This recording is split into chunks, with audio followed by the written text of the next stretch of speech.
Como gerir uma equipe, meu amigo? Legal. É fácil não, viu?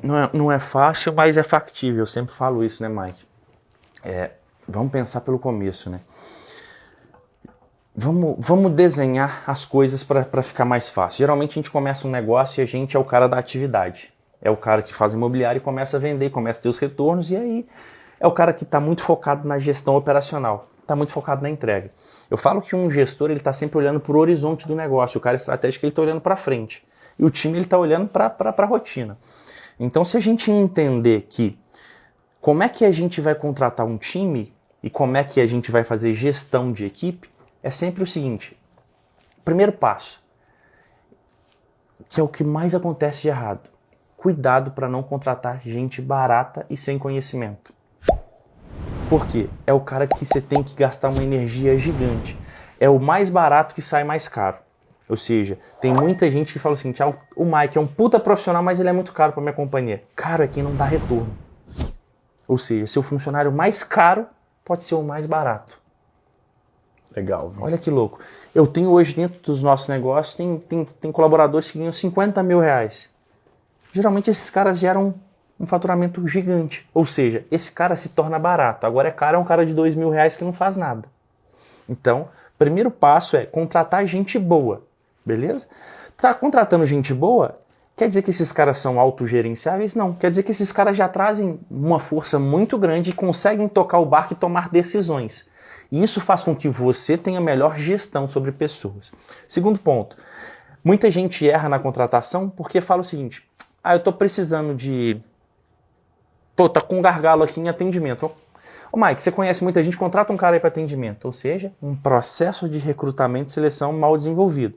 Contrata um cara, geralmente porque você acredita que precisa, não tem um descritivo de atividades, não tem uma rotina de trabalho desenvolvida, ou seja, você vai ter que descer de novo para a operação para olhar esse cara. De novo, a gente está com um problema de fluxo aqui, um problema de comunicação.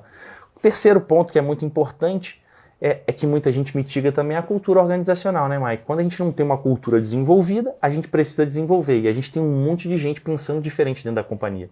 Eu falo que no ano de 2020 ali eu tinha mais de 1.200 colaboradores. Ou seja, eu tinha que fazer a gestão de um negócio de uma forma... Só que eu tinha capacidade de conversar com todo mundo? Não. Eu tinha capacidade de conversar com meus líderes que eram desenvolvidos e eles iam passar para os liderados essa comunicação. Ou seja, eu preciso ter gente boa que tem capacidade de entrega. Gerente, diretor, supervisor, gerente geral, por aí vai, né? E quanto mais você cresce, mais distante fica a comunicação. Olha que louco, eu sempre falo isso para meus liderados. Às vezes eu começo um negócio hoje, eu falo, turma, vamos aproveitar as oportunidades que a gente tem agora de entender, de se entender, saber que a gente está caminhando para a mesma direção e entender que daqui a pouco essa comunicação vai ficar cada vez mais distante. Ou seja, ao nível que a empresa cresce, a comunicação tende a diminuir. Por quê? As preocupações são setoriais. Geralmente eu estou olhando muito para frente, os caras estão olhando para dentro e quando a gente tem a oportunidade, a gente alinha isso tudo. Então, o que me fez virar a chave? Eu me importo verdadeiramente com o meu time. Ponto. Se o Mike veio trabalhar comigo, eu importo com os sonhos do Mike. E eu falo que isso tem que ser recíproco. Eu vou importar com os seus sonhos e você se importa com os meus. Ou seja, o processo de contratação é um negócio muito mais amplo. É a decisão de que é uma venda, né? Mike, aqui é um bom lugar para você trabalhar baseado nos seus conhecimentos e suas habilidades e você foi contratado baseado nas entregas que você tem capacidade de fazer. Ou seja, isso é uma venda. Então, o salário é o mínimo necessário que você ganha. Por quê?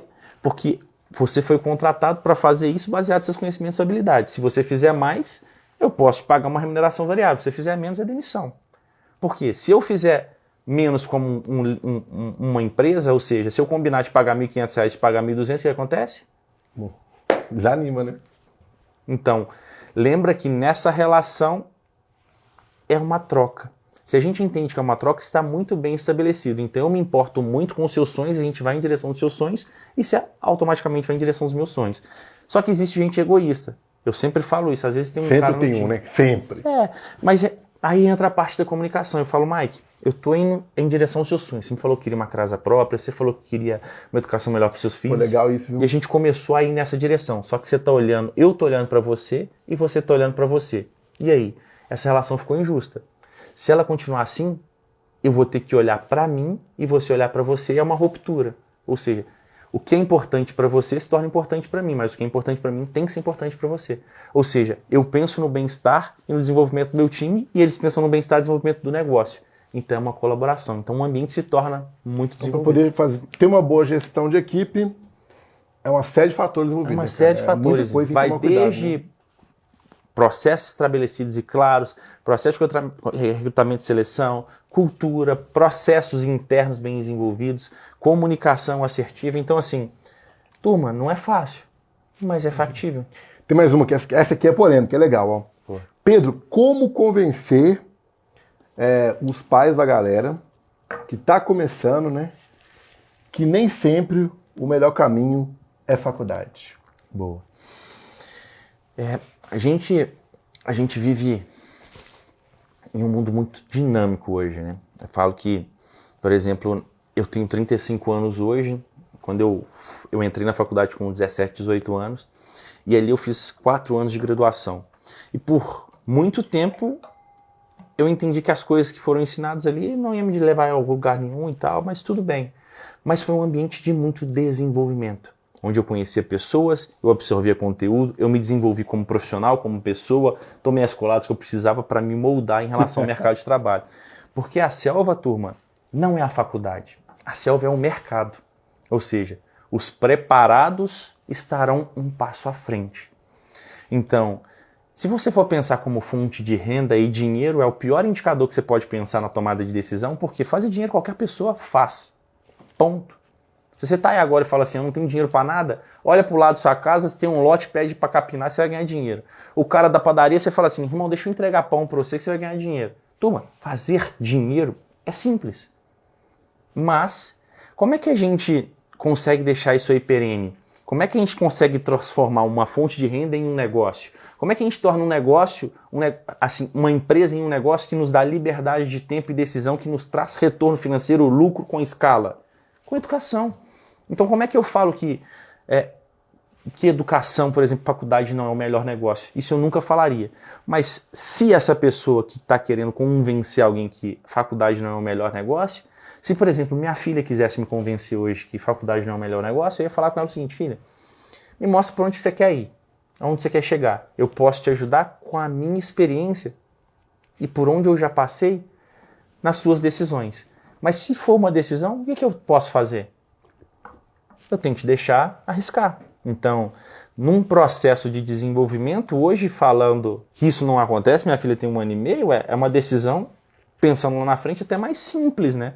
Mas, pô, se eu sou o cara que está aqui na hora ali, eu ia falar, bicho, mas você precisa de argumentos. Geralmente, os argumentos financeiros, eles são de curto prazo. Tem muita gente que fez grana jovem que não consegue ser um adulto em nada. Só tem dinheiro. Quantos caras que já passaram nesse podcast que fizeram dinheiro pra caralho hoje não tem nada? Conheço alguns já. Então, turma, dinheiro é simplesmente fácil de dinheiro. fazer. É simplesmente dinheiro.